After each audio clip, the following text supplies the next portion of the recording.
Hey guys, this is Josh Peak. I'm the host of the Josh Peak Show, and we interview statesmen, entrepreneurs, other podcasters, people that are doing it big in life, right?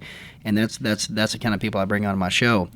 Well, what would it be like? I mean, there's a lot of people who follow me all across the globe. I see all the statistics or the analytics, I guess you should say, in my back office of my podcast platform from all over the globe. And we got podcasters or people who, and also people who want to start podcasts and that they don't know how to. I'm gonna show you how to do that. If you just go to joshpeak.com and go to contact and reach out to me, and I've got something special for you there. Who I'm interviewing today is a man who has been able to stay consistent with his podcast, 20 million downloads plus. That is Sam Crowley's podcast, and so you're going to get to listen to him and what he's been able to accomplish by doing that, just staying very consistent. But 20 million downloads, you know what that would do to your business? That's huge. So I think you're really going to enjoy this podcast. If you're going to follow me on social media, please do so at Josh Peak, at Twitter, Instagram, and then you can find me on Facebook. And then if you're listening to this podcast, I sure would appreciate it if you would go and subscribe to it on iTunes, Spotify, and all the other podcast syndicates we're on. And please give it a good rating. I would really appreciate that.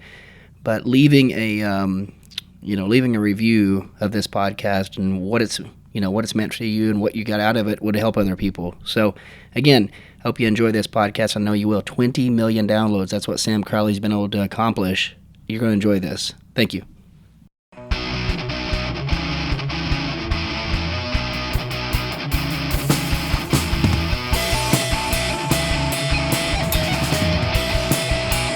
Josh Peak Show.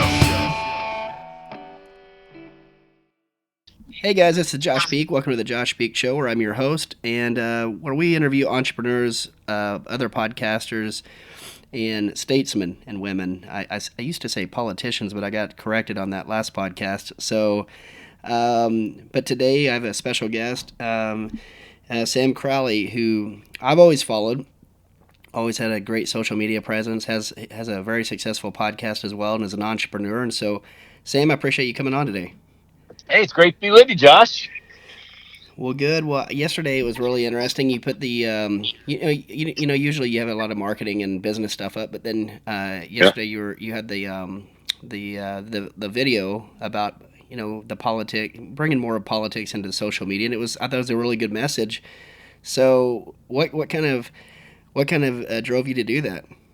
Well, I mean, I'm the father of 4 daughters. I live in Cincinnati, Ohio. So Mm-hmm. I guess, I never would have thought to put my politics out there, but it is my personal page. So I don't know, we can all choose to unfollow, unfriend somebody if we don't want to see it. I've always been fascinated by just what the word Trump does to people, and Obama never really had that impact on social media, maybe because, it was kind of just catching its momentum towards the early. And look, I know there's crazies on both sides of the fringe, so don't get me wrong. I know there's people out there that posted some just nasty stuff, but I never did. Like I never got into the fray, even though I didn't agree. I voted for McCain in 2008, Romney in 2012. I never, when they lost, I just went back to work. I didn't protest. I didn't put a pink hat on. I didn't scream at the sky. I didn't, say I'm going to resist Obama. I just figured, hey, I've thrived under every president. I don't really give him that much energy.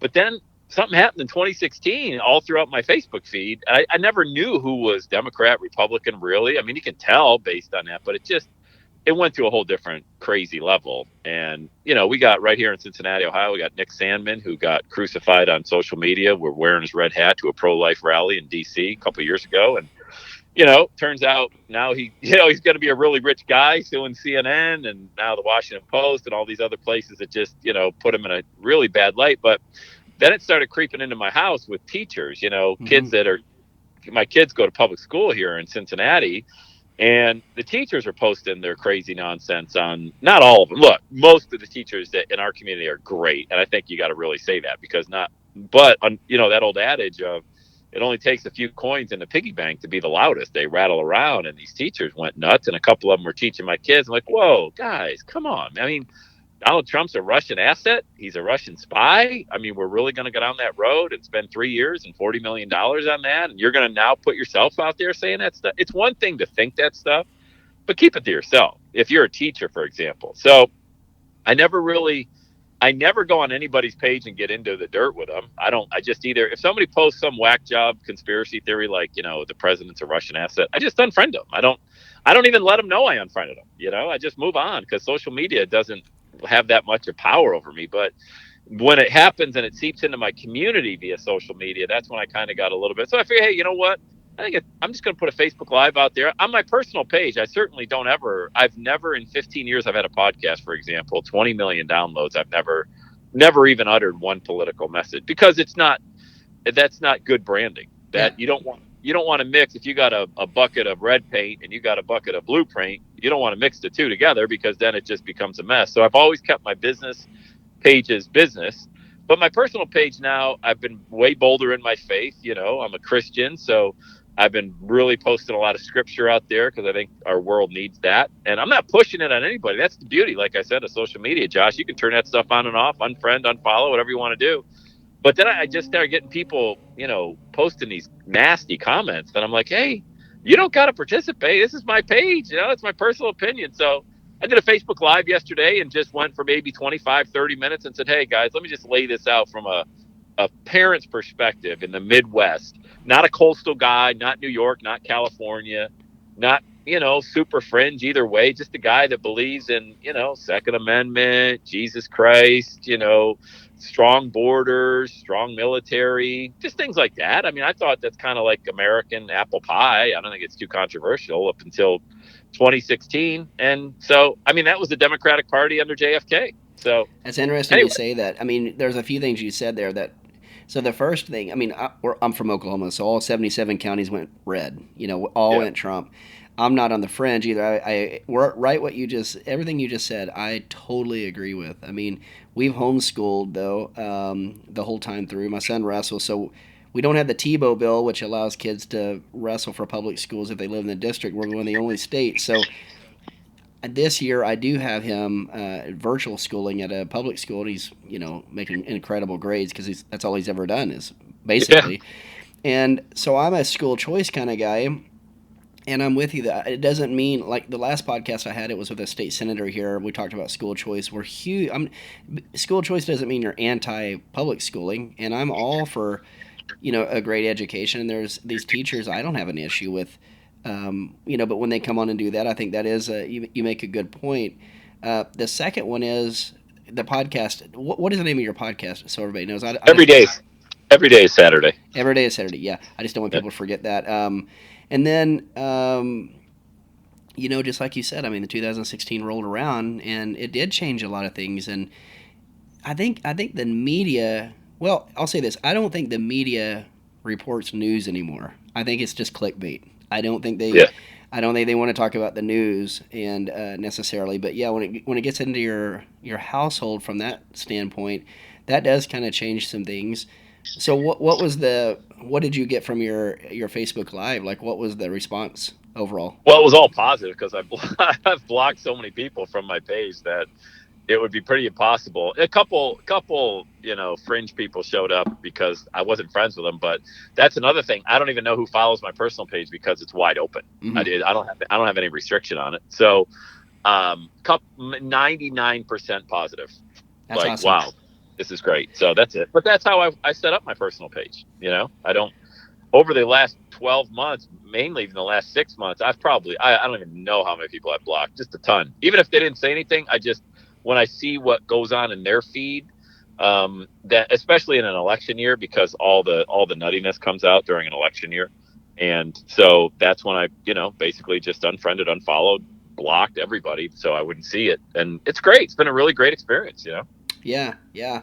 Well, and I mean that does it makes a good point. I've blocked some people. I try not to block people, man, but then this year I've had to, and it's like there's a couple people that just come to mind. No matter what I said, if they believed it or didn't believe it, they had to add a little bit of commentary, like, well, if the grass is green and it is, well, then it has to be some off shade of blue or something. It's like you get those kind of people that they'll argue with anything, and And I'm like, I don't have the time to sit here and every post you No. make that you get that kind of thing. But I've been listening to a lot of.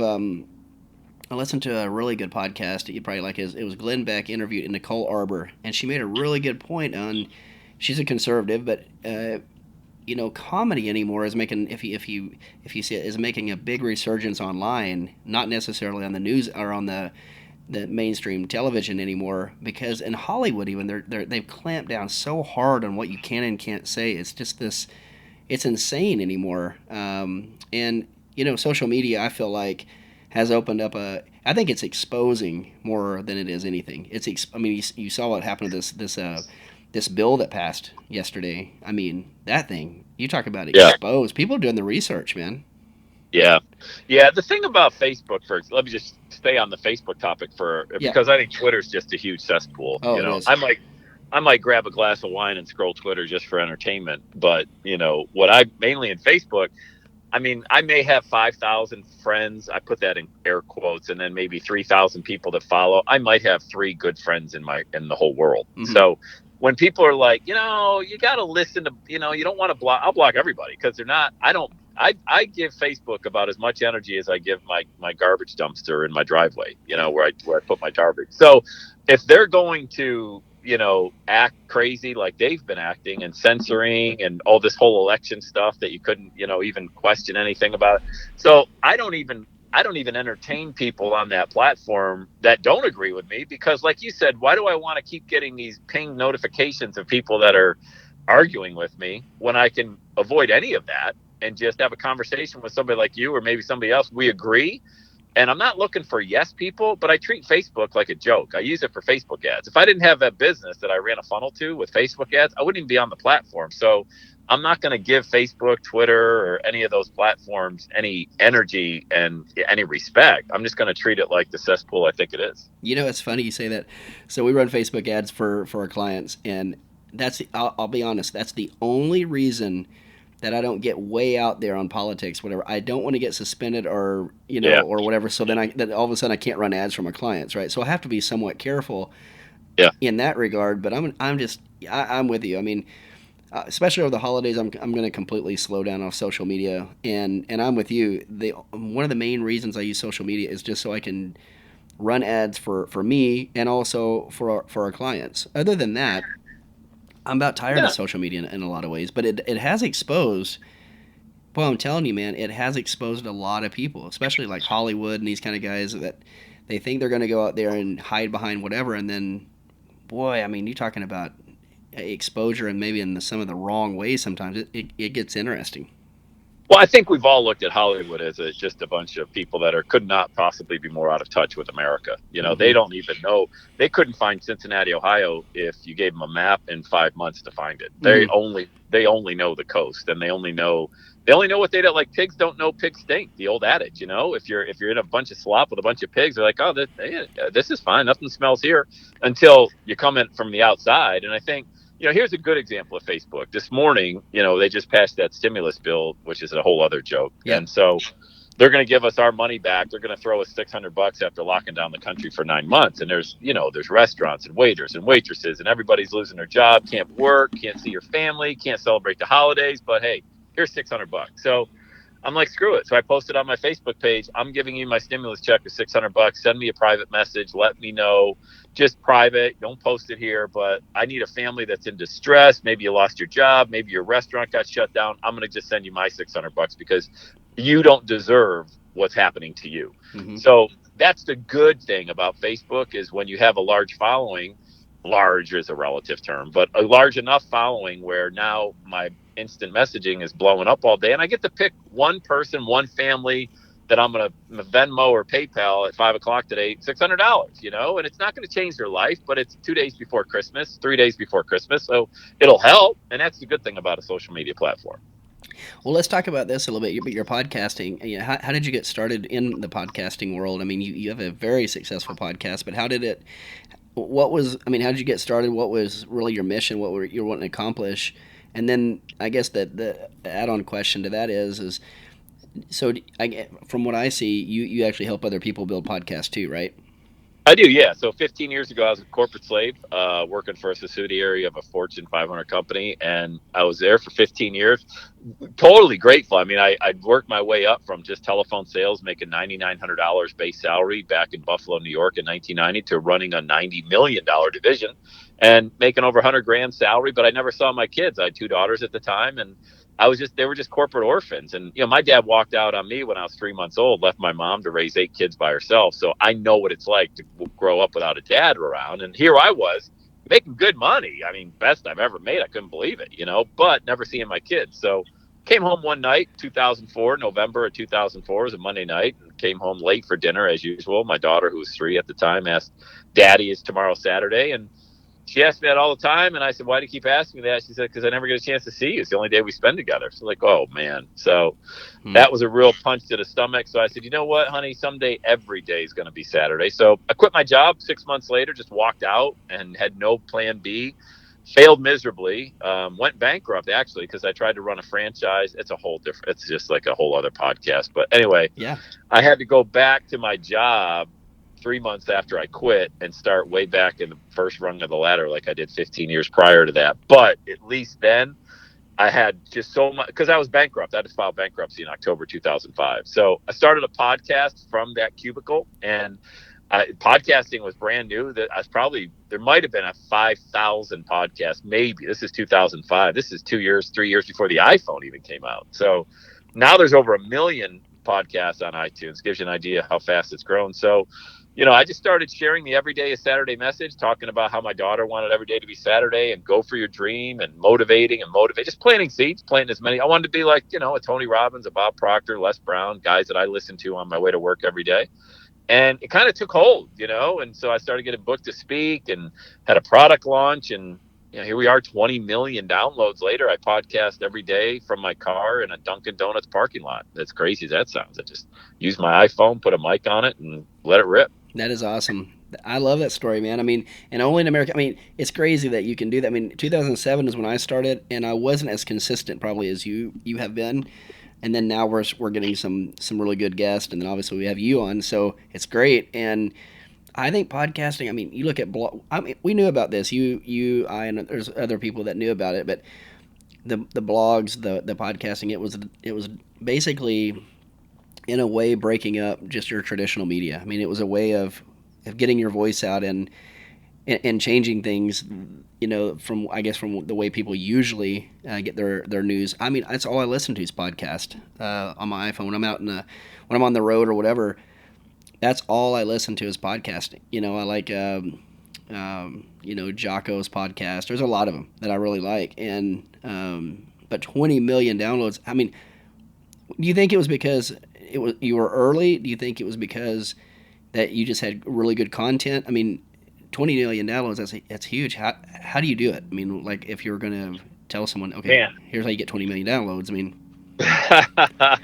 I wish I had, man. This is a question I get. I wish I had like a really amazing answer that would just give everybody just this shot of adrenaline. But every day I drive to Dunkin' Donuts, I get a large coffee, and I podcast for 8 to 10 minutes, and that's it. mm, And I think what it is when podcasting is a funny animal because a lot of people, if they search the keyword motivation or inspiration, my show will come up probably in the top 3 or 5 shows, at the most, probably top 10, and that's a really good keyword for a guy like me, if you sure. have a motivational podcast, inspiration. So there's an SEO thing that happens, but what really is, it's organic content. You can't even buy traffic from iTunes. I use iTunes as an example because that's where 80% of my downloads come from. There's Spotify and Stitcher and all those, but I mainly only get, I get, I'm a big Perry Marshall fan, so I'm a big 80/20 guy. Like I focus where I'm going to get 80% of my revenue, my downloads, clients, everything like that comes from iTunes. So, there's no gaming the system. How you title your episodes is important. How you title your podcast is important.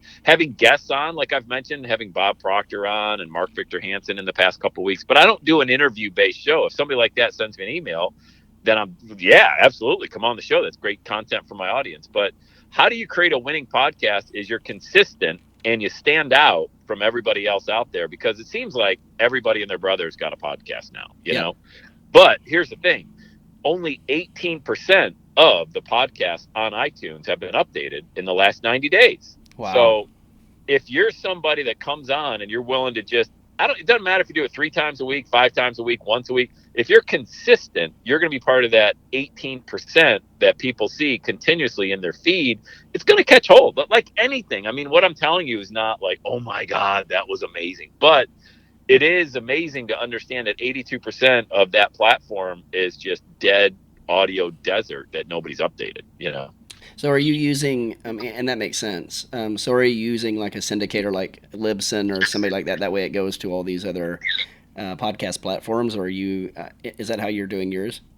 Well, I create my feed, or I create it, and when I do it for clients inside of Blueberry, which is the same as Libsyn, Mm. they're probably the two big behemoths in podcast hosting. So what they do is they create that podcast feed that you just one time you send it off to all these different platforms, and now anytime you upload it to your hosting, it pings all these different places like Spotify, Stitcher, iHeartRadio, lets them know you got a new podcast, and there you go. So it's a really, I mean, to me, again, I'm a simple guy, man. I mean, I got 20 college credits. Most of them are gym and health class. So Yeah. and my biggest blessing is I'm not even smart enough to know what I don't know, or else if I was smart, I would have thought my way out of this thing 10 years ago, you know? So, I've been to Toronto and 15,000 people, and Tony Robbins is on stage and I'm at the event speaking, and Pitbull's there. I'm at an event with Robert Kiyosaki. I'm on an event with Bob Proctor. I look around and think, this, like, which one of these doesn't go with the other? This is dumb. I shouldn't be at these events. I remember calling my wife from Toronto at the Tony Robbins event,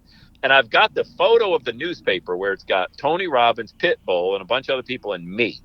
And I said to my wife, I go, I can't speak at this. She goes, what are you talking about? I go, I don't even belong at this thing. I'm in a Dunkin' Donuts yelling into my car, calling everybody a champion. Like, that doesn't even do anything. She goes, oh my God, you're the guy that you coach people not to be, you know? So I think I'm a humble guy. I don't have any pretense. I'm just trying to throw a lot of value out there. I do monetize my podcast by bringing on new clients. That's how I monetize it. I send them to my site, and I jump on a call, which is another lost art. Nobody wants to get on the phone with anybody anymore. I talk to people every single day that book a call on my calendar. And I think, that's from my old telephone sales days in Buffalo, New York, back in 1990.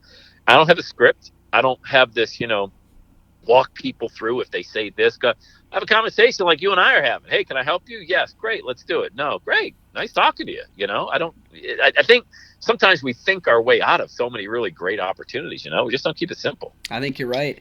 Yeah, that's how I got started. I mean, I got started in the network marketing space, but I was taught basically the old school way of doing things, which it was a blessing in disguise. I mean, I was 21. I was actually 17 when I got started, but 21 when I started really taking it serious, and then obviously learned the internet.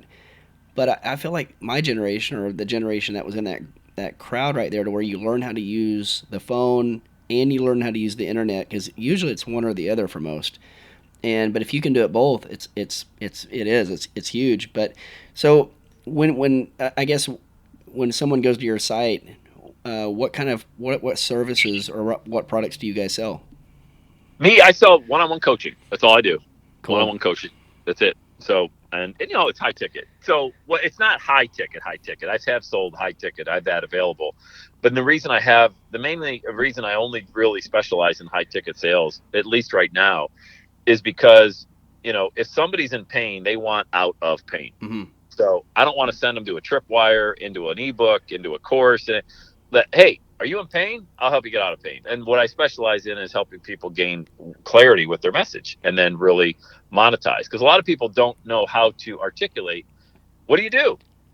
What is it that you do? I didn't know the answer to that question when I first started. Like, I don't know what I do. I motivate. Well, everybody won't. Well, what do you do? So now I'm crystal clear on what I do, and I help other people understand that. But the main thing I'm doing right now, and I love it, is a done for you podcast launch, just from A to Z. I'll set the entire thing up for you. I'll coach you on what your message should be, and I'll give you the blueprint on how to make money with it. And that's the 6-figure story driven podcasting system that I get on the phone and talk to people about now. And that's it. So, and if people want to work together one-on-one, then we go even further with that. But it's a basic, and my podcast, I just started running Facebook traffic 2 months ago. Mm-hmm. So up until then, for 15 years, the only way I got a client was through my podcast. That's it. That's awesome. I didn't do anything else. The only reason I'm running Facebook traffic now is, this better than anybody is, it works when you finally dial it in. It takes a while. It takes a lot of money. Facebook will gladly take your money. There's no guarantee of results. But when you finally dial in the winning ad, now you get more clients. So there is an ROI, but I would never tell anybody to start with that. I would tell them to start organically. I did it with podcasting. You can do it with YouTube, LinkedIn, Instagram, whatever you want to do. I just like to talk. So I chose podcasting. Yeah, we have that in common. I mean, how I got started, there was an older gentleman. We were selling courses, and we were doing conference calls all the time. And he goes, "Man, your conference calls are great. Why don't you podcast? I mean, why don't you?" And I didn't know what podcasting was at the time. We had a blog, and I thought, man, if we could just like take podcasting and put it on a site to where I didn't have to have them all separated out and this, that, and the other. And of course, now that's what's huge is podcast sites. I wish I would have been more consistent. If I had to do all over again, I'll just say that.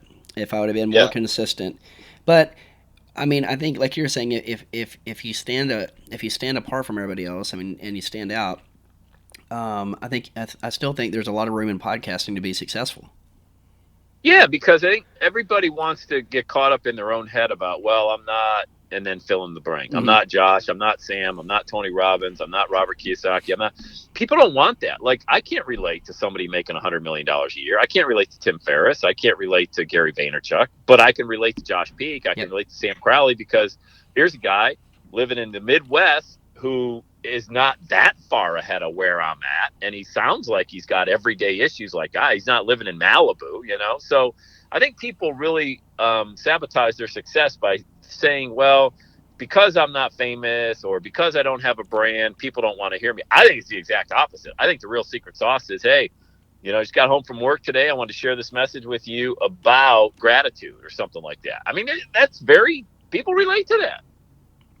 I love it. I love it, man.